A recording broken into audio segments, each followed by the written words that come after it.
అస్సలాము అలైకుం వరహ్మతుల్లాహి వబరకాతుహు. అఊజు బిల్లాహి మినష్ షైతానిర్ రజీం. బిస్మిల్లాహిర్ రహమానిర్ రహీం. శాపగ్రస్తుడైన సైతాన్ బారి నుంచి సృష్టికర్త అయిన అల్లాహ్ యొక్క రక్షణని, అల్లాహ్ యొక్క సాయాన్ని రక్షణ పెట్టుకుంటూ ఉన్నాను. ఆమీన్. అల్లాహ్ ప్రవక్త ముహమ్మద్ సల్లల్లాహు అలైహి వసల్లం గారిపైన శాంతి సేవకులు కురిపించడం వల్ల ఆమీన్. ఈరోజు మనం కాబా గురించి కొన్ని విషయాలు తెలుసుకోబోతూ ఉన్నాము. ఖురాన్ మరియు హదీసుల్లో, ఇస్లాంలో కాబాకి చాలా ప్రాముఖ్యత ఉంది. కాబా అంటే అది ఒక మస్జిద్. అంటే ఈ యొక్క ప్రపంచంలో ముస్లింలు ఎటువైపు ఉన్నా, ఏ దిక్కున ఉన్నా, ఏ ప్రాంతంలో ఉన్నా, ఎక్కడ ఉన్నా, ఎలా ఉన్నా, వారు ఆ కాబా దిక్కునే తిరిగి నమాజు చేస్తారు. అలా చేస్తేనే అది ఆరాధించబడుతుంది అని ఖురాన్ మరియు హదీసుల్లో చెప్పడం జరుగుతూ ఉంది. కాబాని మనం ఆరాధించట్లేదు. కాబా కేవలం ఒక డైరెక్షన్, ఒక గుర్తు అనమాట. అంటే ఇంకొకటి, కాబా కూడా ఒక మసీదే. ఎలాగైతే మన ఇండ్ల దగ్గర, మన ప్రాంతాలలో మసీదులు ఉంటాయో అలాంటి మసీదే. కానీ కాబా యొక్క విలువ ప్రత్యేకంగా ఖురాన్ మరియు హదీసుల్లో చెప్పడం జరుగుతూ ఉంది. ఇంకొకటి, ఆ కాబా దగ్గరికే మనం ప్రతి ముస్లిం కూడా జీవితంలో ఒక్కసారైనా సరే మరి హజ్ లేదా ఉమ్రా వెళ్ళి చేయాలని ప్రయత్నిస్తూ ఉంటారు. కానీ హజ్ గురించి చెప్పడం జరుగుతుంది ఎక్కువగా. ఇస్లాంలో 5 మూల స్తంభాలు ఉన్నాయి. దాంట్లో ఒకటి చివరిది ఏంటంటే అది హజ్. ఆ 5 స్తంభాలు: 1 కల్మా, 2 నమాజ్, 3 ఉపవాసాలు, 4 జకాత్, 5వది హజ్.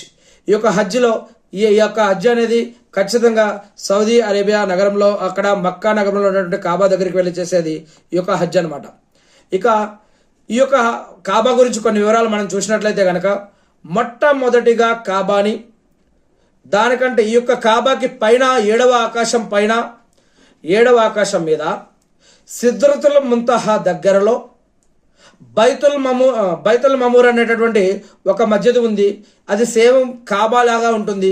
కాబా పైన తిన్నగా ఉంటుంది. దాని కింద తిన్నగా ఈ యొక్క మస్జిద్ని, ఈ యొక్క కాబాని నిర్మించడం జరిగింది అని అనేక హదీసుల్లో చెప్పడం జరుగుతూ ఉంది. అది బైతుల్ మమూర్ అయితే కనుక దీనిని కాబా అని అంటారు. మరి దీనిని మొట్టమొదటిగా మలైకాలు అంటే దైవదూతలు నిర్మించడం జరిగింది అని, రెండవసారి ఆదం అలైహిస్సలాం గారిని ఈ యొక్క సృష్టిలోకి మొట్టమొదటి మానవుడిగా, ప్రవక్తగా ఈ యొక్క భూమి మీదకి పంపించినప్పుడు ఆయన రెండవసారి ఆయన చేతుల మీదుగా దాన్ని మళ్ళీ నిర్మించడం జరిగింది అని, ఇక మూడవసారి ఆదం అలైహిస్సలాం గారి యొక్క కుమారుడైనటువంటి షీష్ అలైహిస్సలాం గారు దాన్ని నిర్మించడం జరిగింది అని, 4వసారి ప్రధానమైనది ఇబ్రాహీం అలైహిస్సలాం గారు మరియు ఆయన కుమారుడు ఇస్మాయిల్ అలైహిస్సలాం గారు, వీళ్ళిద్దరూ కలిసి నిర్మించారు. దీని గురించి ప్రస్తావన ఖురాన్లో ప్రత్యేకంగా చాలా చోట్ల చెప్పడం జరిగింది. అబ్రహాం అనబడే ఇబ్రాహీం అలైహిస్సలాం గారు మరియు ఇస్మాయిల్ అలైహిస్సలాం గారు ఇద్దరూ కలిసి నిర్మించినటువంటి వాక్యాలు ఖురాన్లో చాలా ఉన్నాయి. ఇక 5వసారి అమాలికా తెగవారు పునర్నిర్మించారు అని, 6వసారి జర్కుమ్ అనే తెగవారు నిర్మించారు. 7వసారి ప్రవక్త ముహమ్మద్ సల్లల్లాహు అలైహి వసల్లం గారి యొక్క పూర్వీకుడైనటువంటి కుసై బిన్ కిలాబ్ నిర్మించారు అని, ఇక 8వసారి కురైసులు నిర్మించారు. ప్రవక్త ముహమ్మద్ సల్లల్లాహు అలైహి వసల్లం గారు ప్రవక్తగా ప్రకటించబడక ముందు కురైషీలు దీనిని నిర్మించారు అని, ఈ సమయంలోనే హజ్రే అస్వద్ నల్లరాయి అమర్చడంలో ప్రవక్త ముహమ్మద్ సల్లల్లాహు అలైహి వసల్లం గారు మధ్యవర్తిత్వం కూడా చేశారు అని చెప్పడం జరుగుతూ ఉంది. ఇక 9వసారి అబ్దుల్లా బిన్ జుబైర్ రజల్లాహు గారు కాలంలో నిర్మించడం జరిగింది. 10వసారి హజ్జాజ్ బిన్ యూసుఫ్ కాలంలో అబ్దుల్లా బిన్ జుబైర్ రజల్లా గారి మరణం తర్వాత కురైషుల పాత నమూనా ప్రకారం తిరిగి మళ్ళీ దీన్ని నిర్మించడం జరిగిందని తెలుస్తుంది. హజ్జాజ్ బిన్ యూసుఫ్ తర్వాత కూడా కాలక్రమేణా వర్షాలు లేదా ఇతర ప్రకృతి వైపరీత్యాల వల్ల దెబ్బతిన్నప్పుడు చిన్నపాటి మరమ్మతులు లేదా ఆధునీకరణలు జరుగుతూనే వచ్చాయి. 1630లో సుల్తాన్ మరాద్ ఐవి కాలంలో, 4వ ఆయన కాలంలో జరిగిన భారీ మరమ్మత్తు తర్వాతే ప్రస్తుతం మనం చూస్తున్న ఈ యొక్క రూపంలో ఉన్నటువంటి కాబా మన ముందు ఉంది.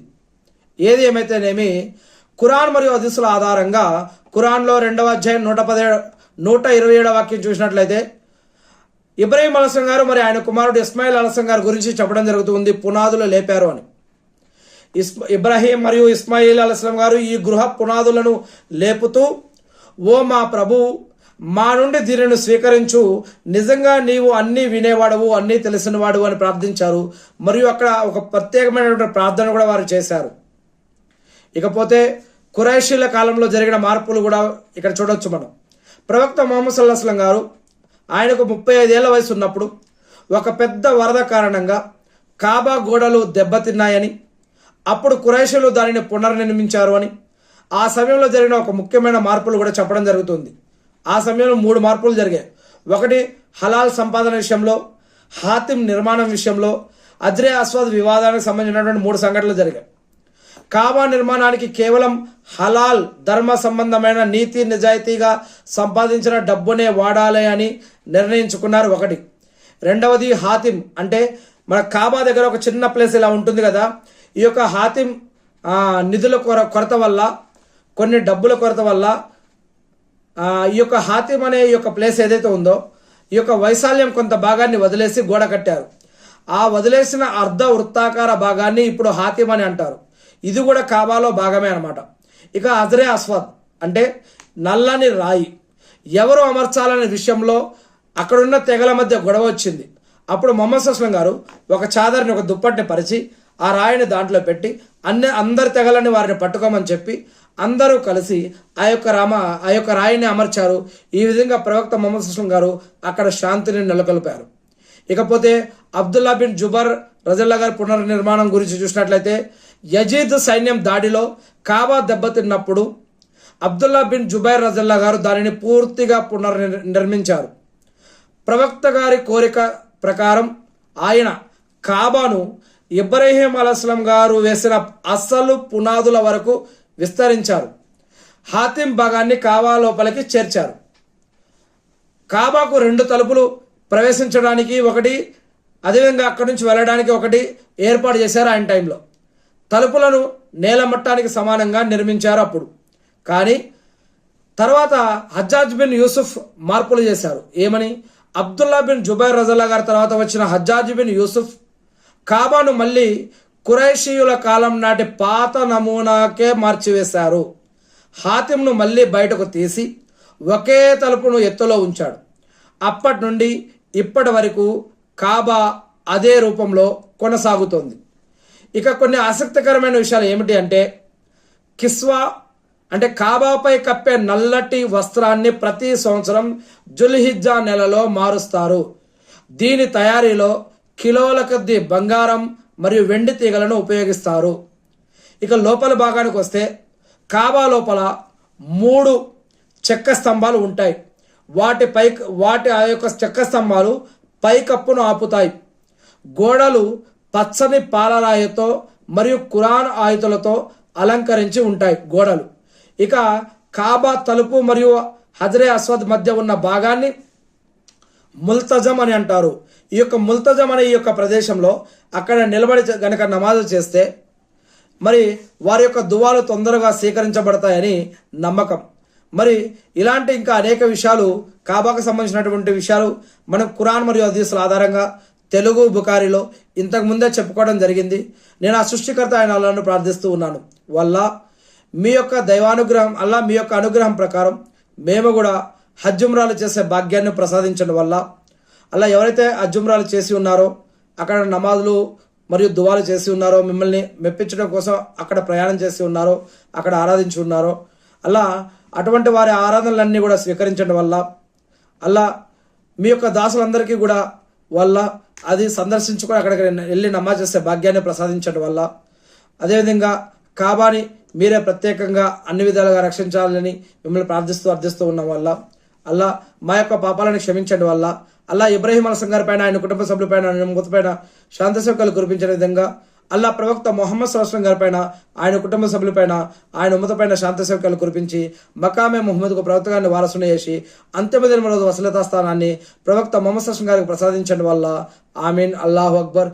అష్హదు అన్న లా ఇలాహు ఇల్లల్లాహు వా అష్హదు అన్న ముహమ్మదన్ అబ్దుహు వా రసూలుహు.